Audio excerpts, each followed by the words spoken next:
2024. The world is still a mess. It's an election year. Better late than never. But Happy New Year. That rhymed, all right.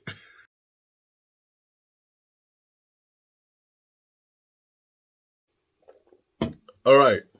I know I'm late. Look, today's January 6th. January 6th.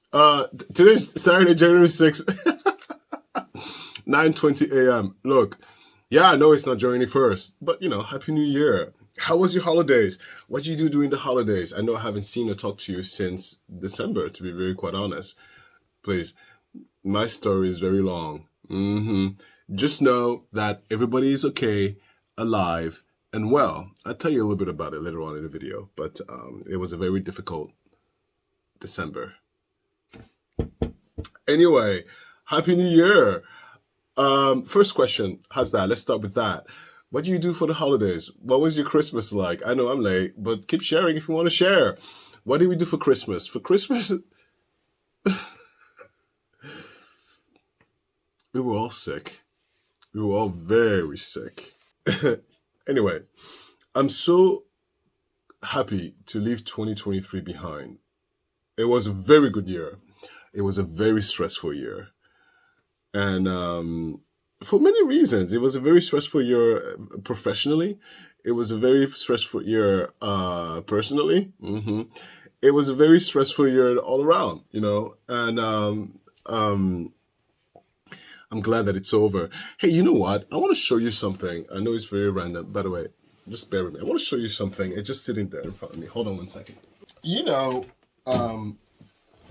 A very long time ago, this board used to be somewhere around like here, and then I removed it. This is my operating flow board for the year of 2023, for last year. Look at that. This was supposed to be all the content for the year of 2020 of last year. I got to literally only one thing. I'm happy today. You have no idea what I've been through. All right, look, story time. Okay, really quickly. Well, not quickly. Today's video is just to say hi to you. The new content is scheduled for next week, but let's talk about that also later on. But anyway, let me tell you something. Do you want to know what happened in December? So it's a Sunday. 2 weeks before Christmas. I don't quite remember when. And, Chris made dinner. We're always kind of sick here. We have a kid. We have an 18-month-old. There's always something going on. A running nose, a itchy throat. There's always something going on, right? But that particular day, I went to the gym. I came back from the gym. And Chris made dinner. He made chicken. And I was like, okay, great. I'll eat the chicken. My daughter did not want the chicken. I'm not force-feeding anybody. Okay, fine. She didn't want the chicken. Chris did not eat the chicken. We'll get on that a little bit, but I ate the chicken. It was delicious. Monday happens. I say, you know what? I feel very off. My stomach is hurting. And I still have to go to work, by the way. I'm like, you know what? I'll just take it easy today. Maybe I'll just rest a little more and stuff like that.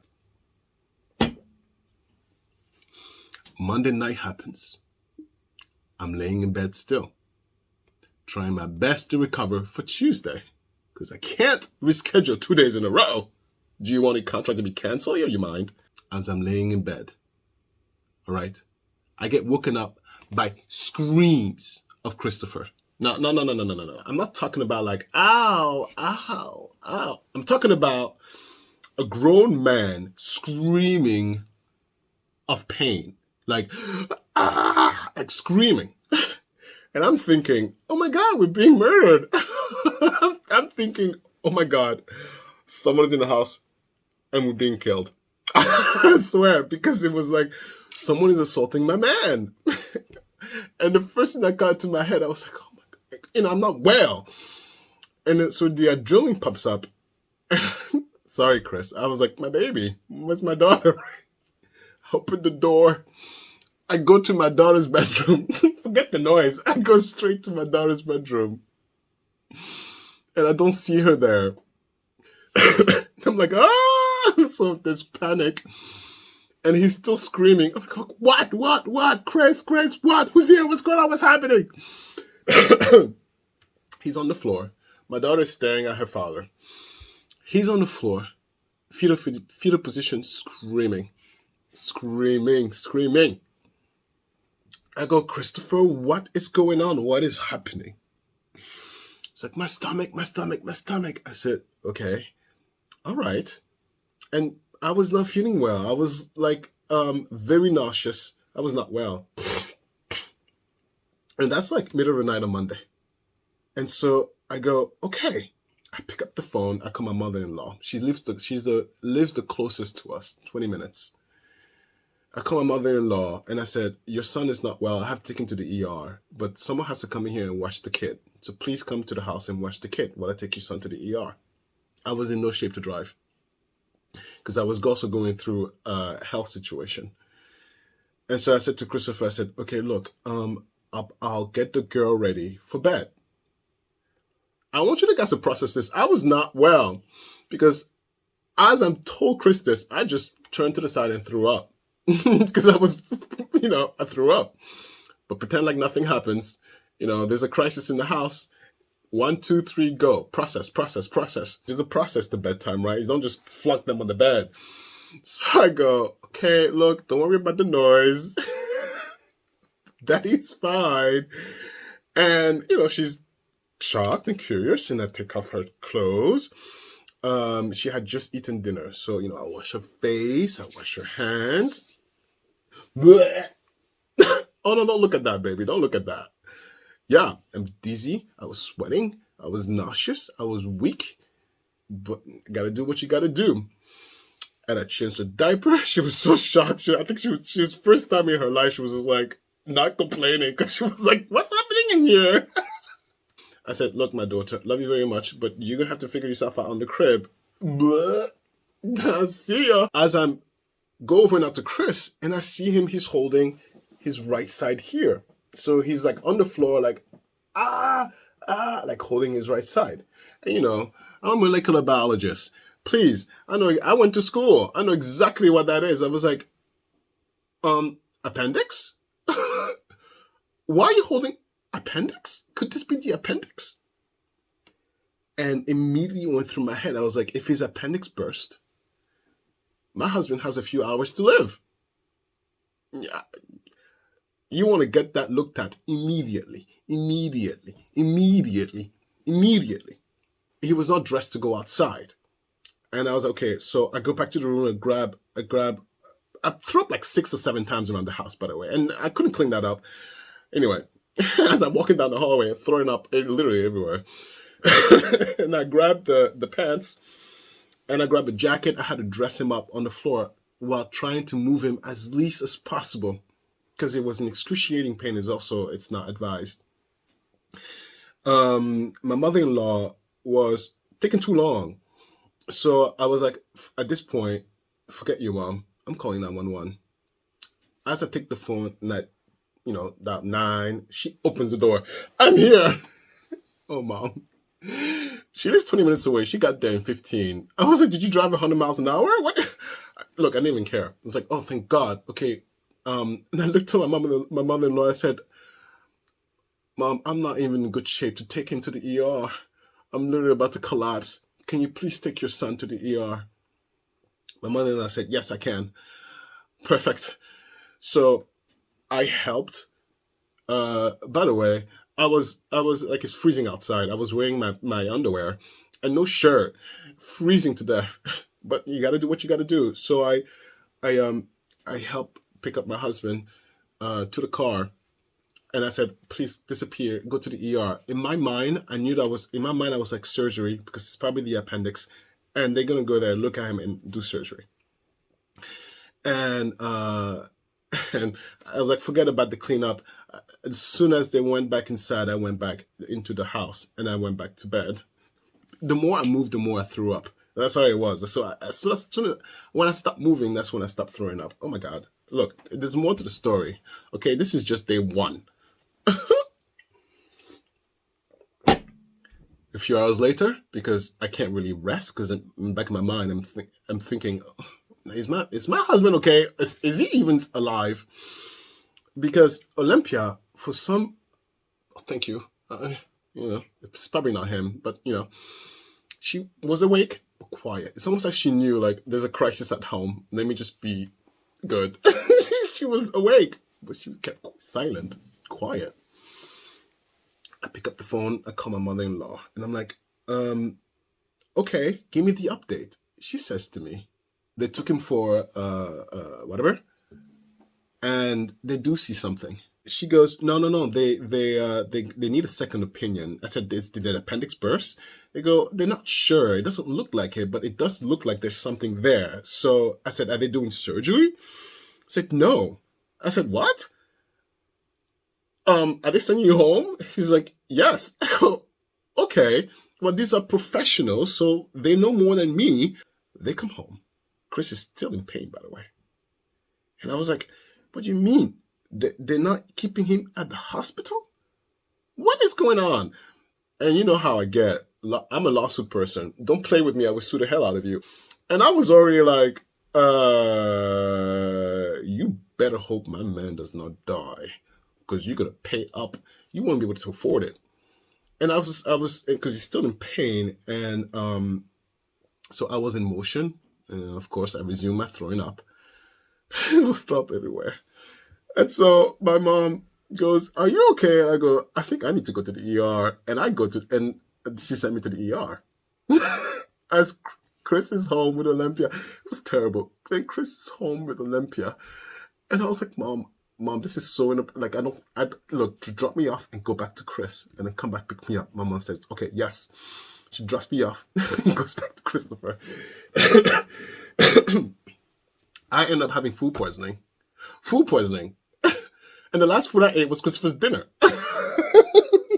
So, no, I laugh now, but I kid you not. The doctor was like, yeah, you probably have food poisoning. What did you eat? I said, the last thing I ate was the chicken that my husband made. And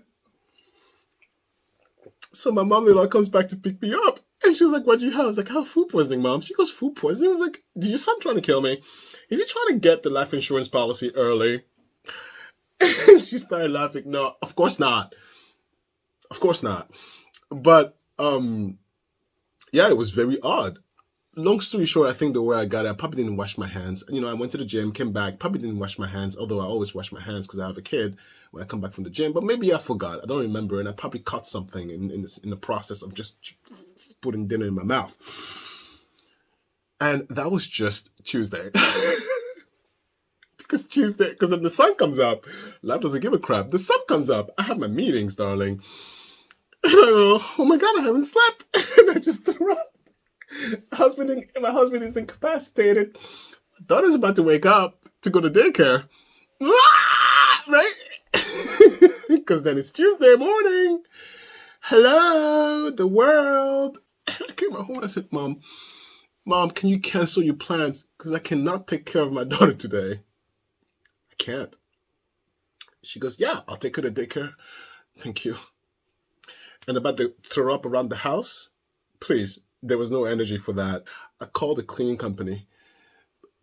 Please, it's an emergency and there's throw up everywhere. It's food poisoning, so make sure you wear your gloves. Just come clean the house, please. I went and took a shower. And I had to put on a face for the meetings. It's a brand new contract, so I couldn't escape the meeting. So I sat down, sick as a dog, talking, hello, hi, thank you, yes, yeah, right? Meeting was done. I was like, oh my God. I get up, I go check on my husband, see if he's still alive. Okay, good, still alive. I'm like, are you all right? To give you a perspective, he still had the pain. He couldn't fully extend himself, right? And he needed to go pee. Like, he needed help for that. Do you know what I mean? Like, okay, Chris, we have to go to the hospital now and get the verdict. So, I get him up together. We head over to the hospital. Oh, wait. In my mind, I'm still thinking surgery because. And I tell him, I said, look, most likely you will have to go to surgery. They have to put you under, open you up, get the appendix out, clean you up, and follow you up like like a bad habit, and to make sure you're okay. That's probably what's going to happen. No, we arrived there, a doctor. We arrived there to the ER, and we had a doctor on the phone, and I'm talking to the doctor, Dr. Sokol, and he said, all right, it seems like it's funny now. It wasn't funny then. It wasn't the appendix. He had a severe case of intestinal cramping. Yeah. Oh, no, intestinal muscle spasm. I never heard that term before. And I went to school for the science stuff. I never heard this term ever in my life. I looked at the doctors and I was like, what is that? Intestinal muscle spasm? He's like, yeah. And it was so severe. His colon, okay, went like that. That's Christmas colon. Like literally, whoop, whoop, whoop, whoop, whoop, whoop, like it did that. And so what they saw on the MRI, oh God, I'm sorry. So what they saw on the screen was, because it was close to the appendix, so it looked like it was the appendix about to burst. But no, the second opinion said, no, it's not. It's whatever. So you know what they had to do? That, okay, Mr. Diorio, lay on the table, please. They had to unknot it. Okay? They took that hand and they had to press down on my man's stomach, you couldn't even touch it before he screamed. Okay, honey? The screams that came out of his mouth, I'm laughing now, it was not funny then. They had to literally press and unknot him. Oh my God. Like, you would have thought we were murdering him or cutting his leg off. I said, there's no anesthesia. There's no something. He's like, no, just lay down. And they had to unknot it. And he was screaming and crying. I was like, oh, baby, I know. Listen, listen, screaming. So then, yeah. So,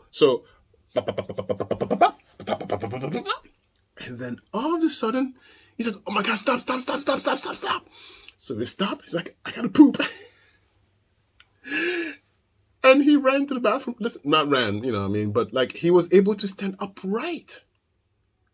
And he like stumbled to the bathroom and took the biggest dump ever. And the doctor's like, oh, look at that. It worked. And then he came back. He was really sore, extremely sore. Like you couldn't even still touch the area, but at least he was standing upright. And we give you an idea of how he was standing, okay? Like that's how he was. He was like that. That's how Christopher was. Hello, how are you? Good morning. He couldn't, like this angle, screaming. You know what I mean? He was stuck in this position. When I had to get him to the car, that's how he walked, like that. He couldn't stand upright. And so when he said I had to go to the bathroom, he was like, oh, wait, I got to go to the bathroom. He got up. My shoelaces. 1 second. Do you know what I mean? And the doctor was like, yeah, that's what it is. And he came back. Chris didn't even realize that he was standing upright. I said, Chris, he's standing upright. No, but he was crying. He was in pain. He was just a mess, And I said to the doctor, I was like, what could have caused that? And the doctor said, many things. It could be, it's a muscle spasm, And he said, low fiber. I was like, what? Do you know how we eat? We literally eat grass. I said, we eat grass. What do you mean, no fiber? But anyway, he said, low fiber, not enough water. Now, the water part I cannot see because we're raising a kid. Listen, when you have a kid, listen to me. When you raise a kid, you forget your own name sometimes. Yeah.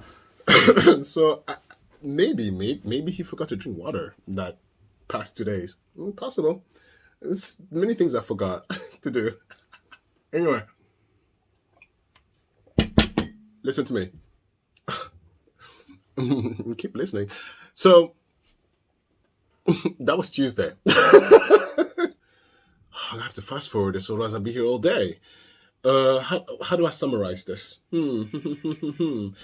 Long story short, my mother-in-law also has a life, right? So she's like, okay, well, I'm bringing the baby back from daycare, and I had to be a single parent until Chris was able to lift weights, to take care, because even though he was upright, he couldn't do half the stuff. He couldn't do half the stuff. He couldn't do half the stuff. He didn't have the same anyway. But there was also something else which I'm not going to share, but because that's just something he didn't allow me to share. Yes, but it required test results. The test result came back negative, thank God. But in the process of that week, we found out another thing that was going on, and but it turned out to be clear. Anyway, and he was not feeling well, right? And then that was before Christmas, because then Christmas happened. Anyway,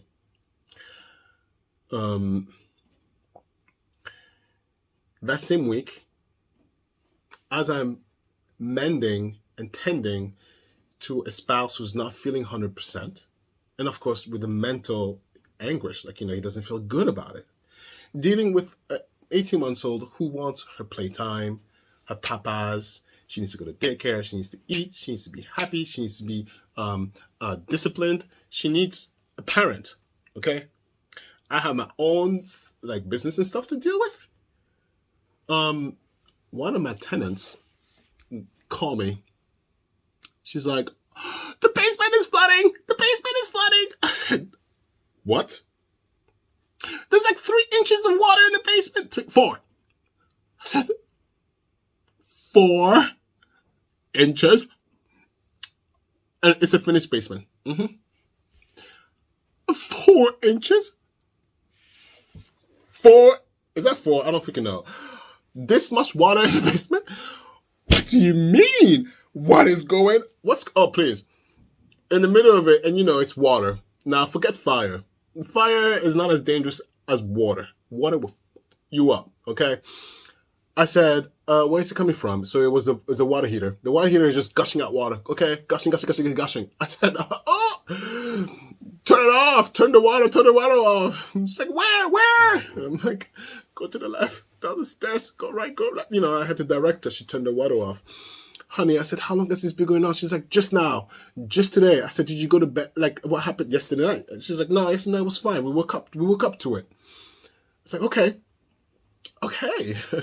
I got this. I was on the phone with my team.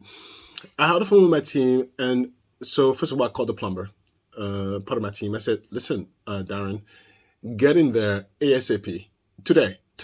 Take your crew, go in there and mitigate this water damage, because there's going to be water damage. I mean, fast forward, long story short, there was no water damage, but it's because Darren got there literally within 30 minutes of me calling him. Oh, thank God. Darren goes in there, and it's a whole crew. They have the vacuum, they have the fans, they have the van, it's a whole thing, and it's hardwood floor over there on the basement floor. And they did such a good job mitigating this thing. Then I called the insurance company and I said, look, listen, I don't know what the outcome is going to be like, but depending on what this is going to cost me, I might do a claim because that's what I got insurance for, bitch. Anyway, so look.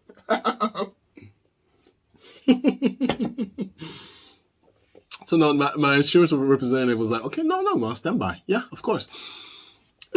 And then I called my sister and I said, oh my God, I'm going to cry. I'm going to collapse.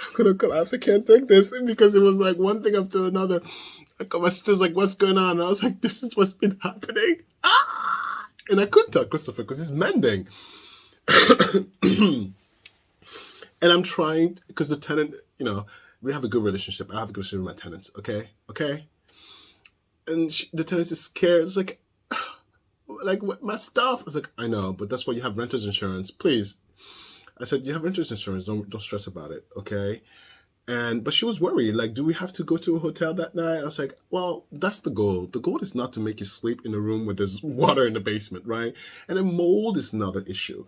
So I get on the phone call with the mold guy.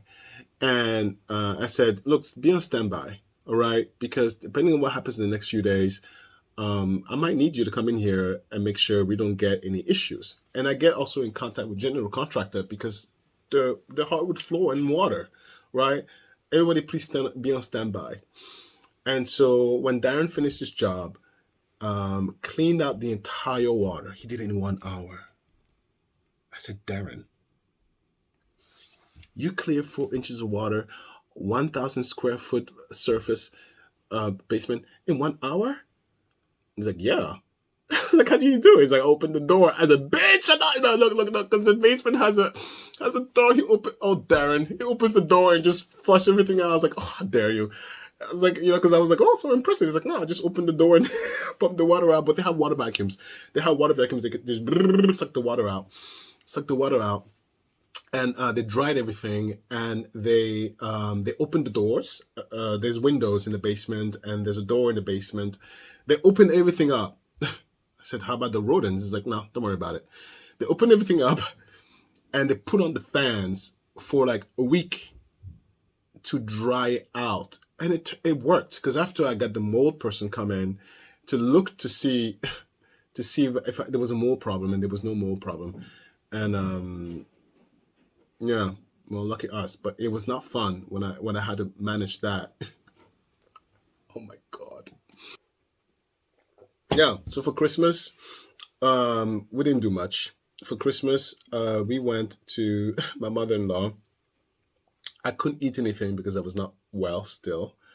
Maybe I had like a piece of bread and stuff. But then I reacted. So I relapsed in terms of my health. And Christopher was dealing with what he was dealing with. I'm not telling you what it is. Stop trying to wonder.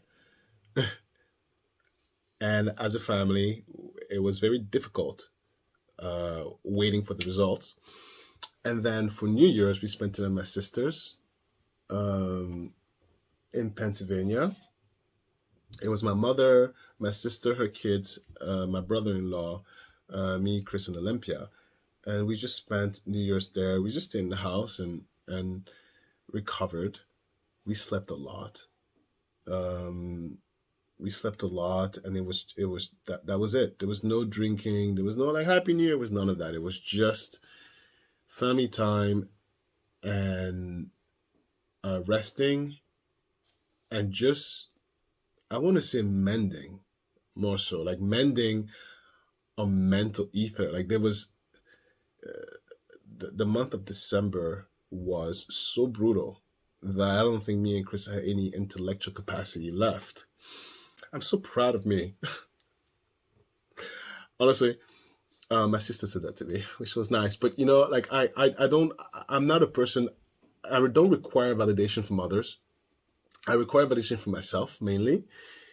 And I didn't think that I was going to be able to pull it off. Honestly, I thought that, okay, this is where I'm going to crack. Oh, okay, no, this is where I'm going to crack. I surprised myself at the fact that I was a sick, working and caregiving single parent for a month and change. I didn't know I could do that. I didn't know I could do that without cracking. I mean, minus the little few tears of my sisters on the phone, but minus cracking. Like overall, I held it down. Bravo, Alistair. I didn't know I could do it. Yeah, so super proud of myself. Please don't mess with me. I'm the beast. I always knew I was a beast. Oh my God. But so now I think my goal now is just one time a week I'm going to post. Yeah, for the public. Now, for the members video, listen, I'm changing it again. It's going to change. It's probably going to change again and again and again because I haven't figured out a good process that works for me. I haven't figured out a good process that's conducive for me to make it work. That's why it's all a mess. So you got to deal with the mess until I figure this stuff out. So now for the members video, this is what's going to happen. Christopher said he's going to join me. What? Oh, Christopher, come here. Can I go get a massage? I mean, the baby's upstairs alone, but... It's recording. What? No, just come next to me for a little bit. I mean, we have a child. Oh, right. Where is she? Where is she? In the kitchen. Christopher! Go get my baby. The gate is closed. Go get my... Can I get a massage? Yes, but go get my baby and come back, and I want you to make a message. Leave her unattended, please. Do you want a divorce? No, I'm playing.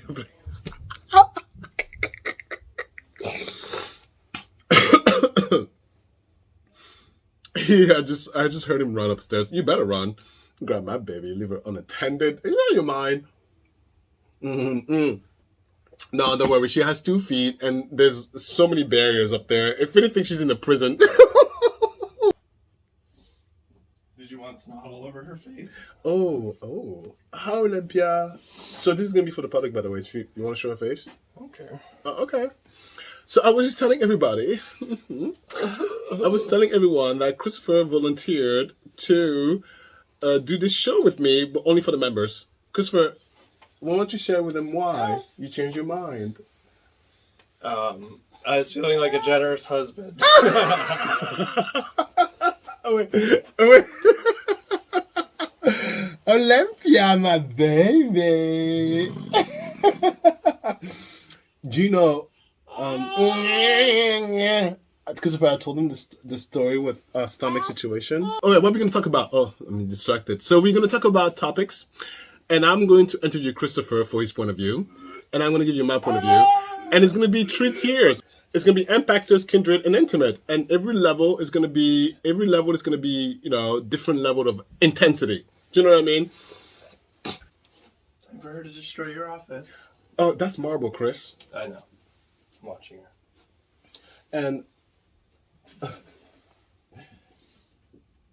oh, so that's what's coming up for the members. Christopher's point of view. And listen, he's white and Italian.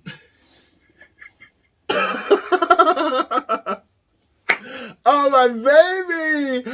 Okay, goodbye.